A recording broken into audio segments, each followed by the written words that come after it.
the Belated Binge podcast. Hi, and thanks for watching Belated Binge on YouTube. Here we post mostly unedited footage from segments of our podcast series where we re-binge some of the most iconic series in recent memory that I was incredibly late on. Follow along as we're rereading the Harry Potter series and join the discussion in the comments section. If you enjoy it, please give it a like, subscribe to the channel, and turn on notifications to not miss an episode. And of course, if you want to hear the episode in full, you can listen to Belated Binge wherever you get your podcasts. Follow us on social media, become a patron for early access and exclusive bonus content. Again, thanks for watching Belated Binge. Each week on the Belated Binge podcast, we give away 3 meaningless awards to either characters in the chapters or the chapters themselves, which I know might not make sense if you're new, but it'll make sense in a minute. The first one that we're going to give away this week is the game ball. The game ball. So the game ball for this week's chapter, and this is where I should probably tell you, the game ball is essentially the standout character from the chapter. It's the MVP award. It's the winner for this chapter. And this one's obvious. This is Hagrid.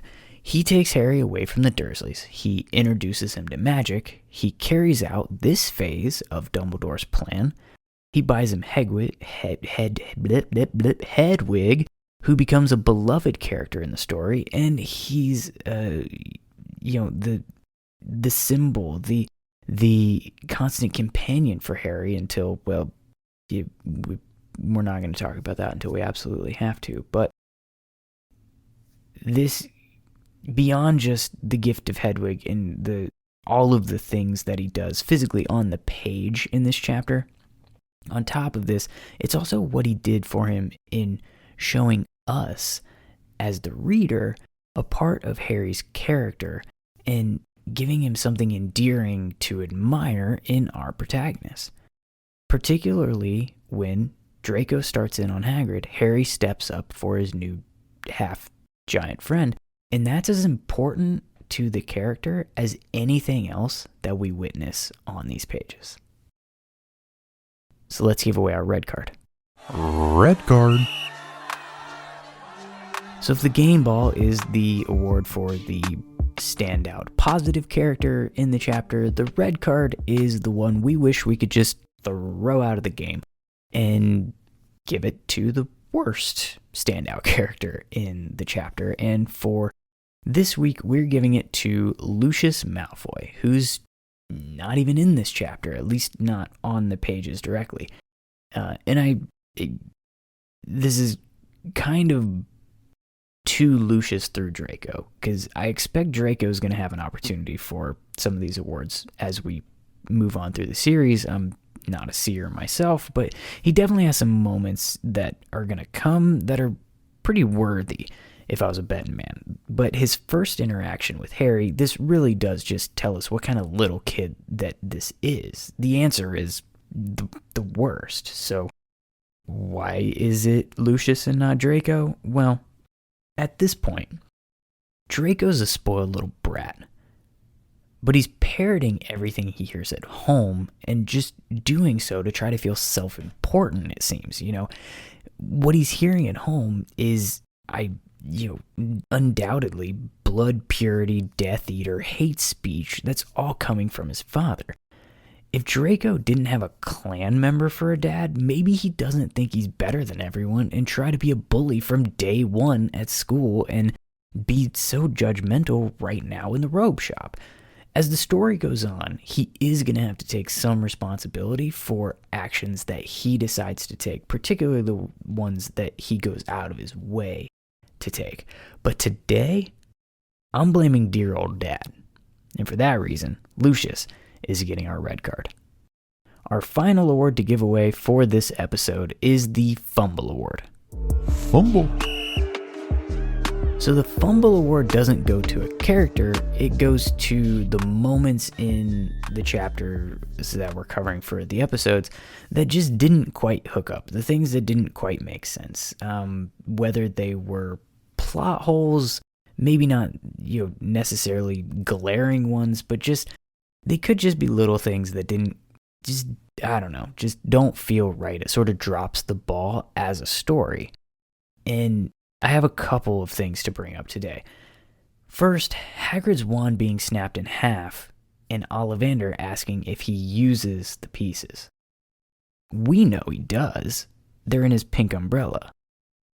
But when Harry's wand breaks in Godric's Hollow, later on in the Deathly Hallows book, he asks Ollivander if it can be repaired or used, and Ollivander says no.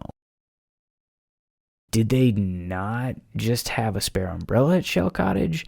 Or did it just, for some reason, did the rules change? Or is this just something we have to chalk up as Dumbledore made it possible for Hagrid to use the pink umbrella in his snapped in half wand shards, but since Dumbledore is not alive anymore in Deathly Hallows, Harry can't do the same thing with his wand? Sure, why not? Another thing we mentioned earlier, Hagrid and Harry taking the boat from the shack. How did the Dursleys ever get back?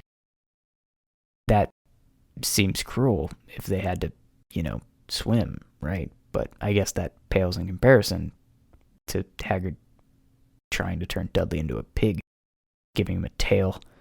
He was mad at Vernon. Why do you attack the kid? That's kind of messed up. But it didn't even happen in this chapter, so it doesn't have anything to do with this award. But still, come on, Hagrid. Anyways, that wraps up our Meaningless Awards segment, and with that, we've reached the end of this episode of the Belated Binge podcast. But before we go today, I do have some really exciting news that I want to share. We're expecting a special guest to be coming on the pod, not next week, but the following one. And the chapters are lining up for a great discussion. If I know anything about this person, we're going to have a lot of fun. I'm actually really excited at how it's lining up. But we're going to have Amanda from the Fox and the Foxhounds podcast on as a co-host. If you're unfamiliar, she and her husband host a spoiler-free chapter-by-chapter podcast, and they're actually wrapping things up. They're in book 7 right now. And since her husband never read the books, she's had to hold her tongue on a lot of things to avoid spoilers. So we're going to give her a chance to let it fly. And I can't wait for that coming up again in 2 weeks from now. And if you want to check out their podcast, I definitely recommend it. It's one of my favorite chapter by chapters going. Actually, it's my favorite going right now and up there in favorites that I've heard. Ta-da. So, with that, we've reached the end of the show. As always, shout out to producer Jack, who we work like a dog. Remember to follow and subscribe wherever you get your podcasts. Leave a review if you enjoy the show. 5 stars, please. That's how we're going to tell the algorithms that we matter and hopefully grow the show. You can also support the show by becoming a patron over on Patreon. You can receive early access to ad-free versions of our episodes, as well as exclusive bonus content that we post on Patreon only. We're also on social media at Belated Binge on Twitter, Facebook, and Instagram. Our show segments are available on YouTube, and we'd also love to hear from you, so go ahead and reach out to us. You can comment on posts and on videos, you can slide into our DMs, or you can email the show, belatedbinge@gmail.com. That's belatedbinge@gmail.com. If you're reading along, next week we're going to cover chapters 6 and 7 of Sorcerer's Stone. Otherwise, we'll see you next time on the Belated Binge podcast.